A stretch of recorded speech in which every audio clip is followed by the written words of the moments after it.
Welcome into the PFF NFL Daily. It is your Thanksgiving recap, Sam. You're waking up here on a Friday morning, maybe doing a little shopping because that's what everybody does the Friday after Thanksgiving. But here we are recapping yesterday's action. So, Sam, we gave people a lot of stuff to look for, like CeeDee Lamb. We spent a lot of time saying he was going to play. He didn't.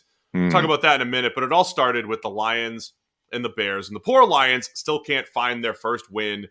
Dan Campbell, Jared Goff, just a little sad. 8.5-minute drive by the Bears to seal the deal for them. It's a good thing Dan Campbell doesn't take the losses as hard as Urban Meyer, or we'd be in some real trouble here. Poor old Dan can't buy a win.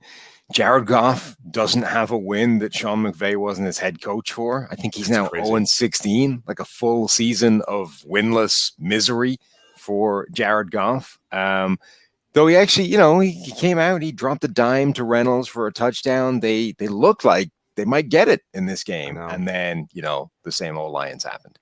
Couple big plays in there for the Lions, but not enough. Andy Dalton plays a solid game at quarterback for the Bears. Darnell Mooney goes off again. We said, hey, keep an eye on Penei Sewell.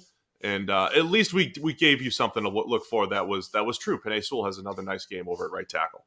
Yeah, Sewell had a great game, opened up some real holes. DeAndre Swift was playing really well before he got hurt. The guys we said to look for were playing well. It just still wasn't enough.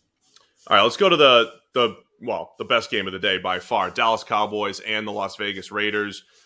It was back and forth. There was a lot of offense. Cowboys make a great comeback. They go to overtime. But the real stars of the show here, the referees. I mean, the referees really came to play. They were like, look, the nation's watching, and I'm not keeping these flags in my pocket. We are going to throw some flags in this game. And the referees, they came to play, and it was a slightly underthrown defensive pass interference that was the difference in overtime for the Raiders. Well, the refs were just trying to make everybody thankful for normal football games where you don't get 87 flags thrown during the course of the game, and I appreciate them for that. I think that's a lesson that's important to remember. It's funny, the end of the game before the kick, it was like 3 straight penalties and all of them were legit. But at that point, you were just so jaded from all the flags coming out. You just didn't care. It's like, stop throwing flags. I don't care that he was 1.5 yards offside. Just let it go through, let it happen, end the game. Stop throwing flags on every single play, because some of the ones you've thrown earlier in this game have been egregious and ridiculous. And I'm kind of sick of it. Yeah, I agree. It was a little much. Dallas defense. This was the first time I think they've really been gashed in a while. Like this. I know the Broncos got after him pretty well a couple weeks ago, but overall the Cowboys defense had been playing pretty well. They gave up a bunch of big plays.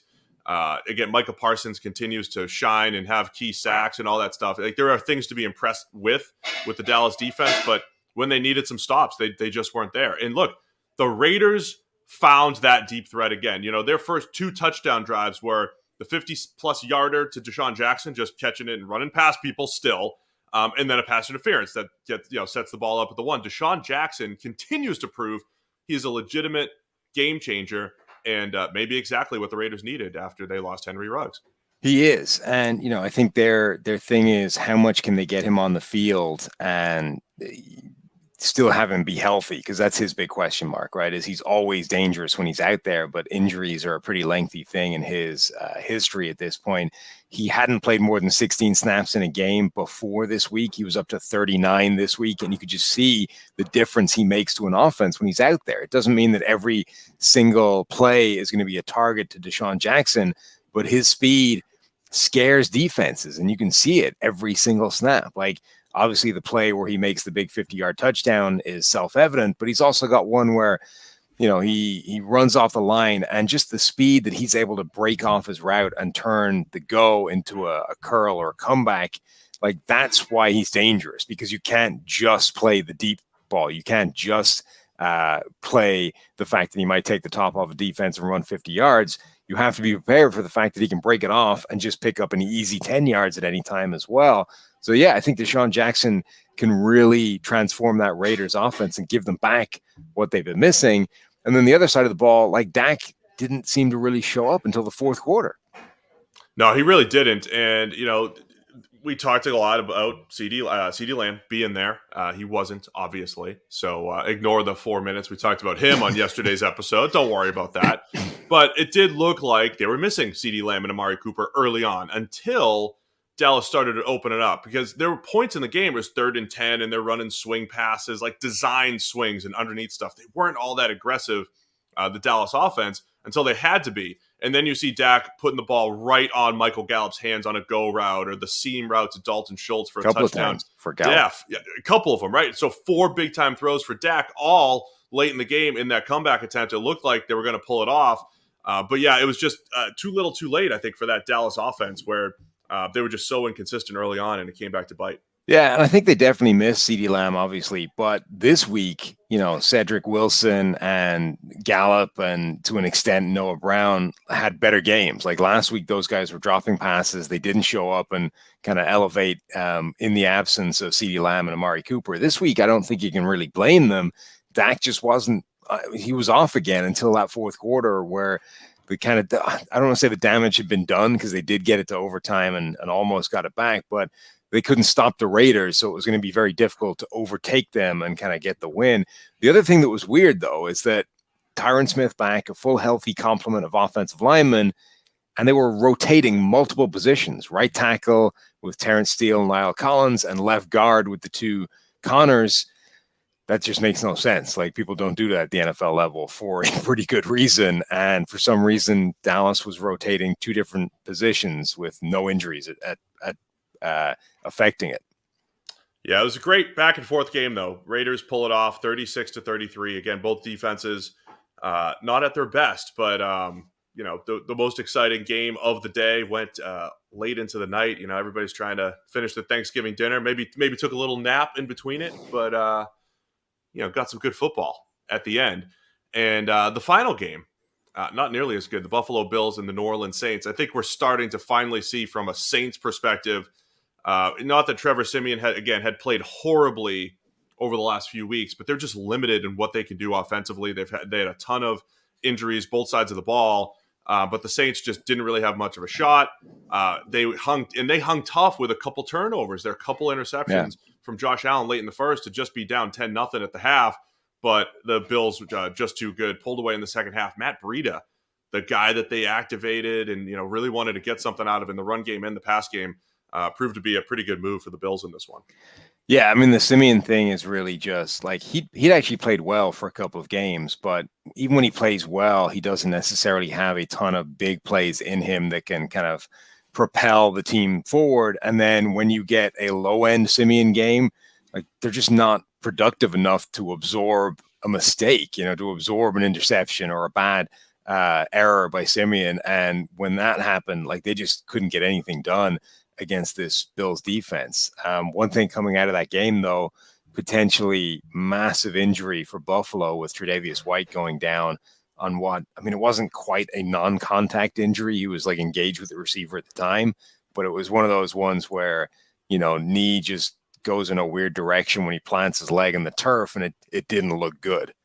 Yeah, that's definitely the biggest news coming out of this one. They've got the Bucs in a couple weeks. They've got the 2 games against the Patriots in these next 3 or 4 weeks. So, and I mean, it's just you want to have your best defensive player, Tre'Davious White.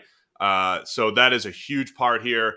I mentioned Breida coming out of the backfield and Devin Singletary. It was a weird game where Buffalo did everything they could to run the ball early. It felt efficient. Like, the numbers aren't great on the ground for the Bills, but I think the run game was effective early on. They had a bunch of 5-yard losses that maybe skewed the stats a little bit along the way, but I feel like you saw the Bills trying to be a little bit more well-rounded. Josh Allen only threw the ball 28 times. They weren't relying on him as much in this game. And I think that's a good sign for the Bills, just to see that they're trying to adjust, right? Of a lot of the stuff you've been saying, can they, just do they have an adjustment off of what the NFL is doing to them? And I think they're at least working on it. Yeah, I think this was a game for them where there wasn't much to gain from it, but there was a lot to lose if they hadn't shown something like that. The Saints, I think, understood what the game plan was to try and beat the Bills. They just didn't have the personnel to get it done. So for Buffalo to be able to show that you're trying to work in that direction and that you are capable of still being just a good enough roster and team overall to put away a side like New Orleans was important for them. But I don't think it necessarily changes anything about, in particular, those upcoming games against New England. And those are going to be the real key ones for their season. And for the Saints, their playoff hopes dwindling week by week now as they struggle to keep up in the NFC. We're recording late on Thanksgiving night right here. I didn't get my mashed potatoes today, Sam. The roasted potatoes were good. We smoked the turkey, came out great. I'm going to go get some leftovers. I like to throw them all on a cookie sheet and just have at it. The stuffing, the roasted potatoes, the turkey, the gravy. It's all going into the oven right now, and we're going to get after it. Well, look, they say there are no natural 300-pound men, but it's all about the fuel, right? You got to keep hammering at it late at night. Otherwise, you're not going to get to that size. I am not 300 pounds. Despite what I looked like on our baseball video, I am not 300 pounds yet. We'll see what happens at the end of this weekend, though, because the desserts, those were great as well. So hope you had a great Thanksgiving, Sam, and all of our listeners. Had a lot of fun, and we'll see you Monday morning, PFF NFL podcast. This is the PFF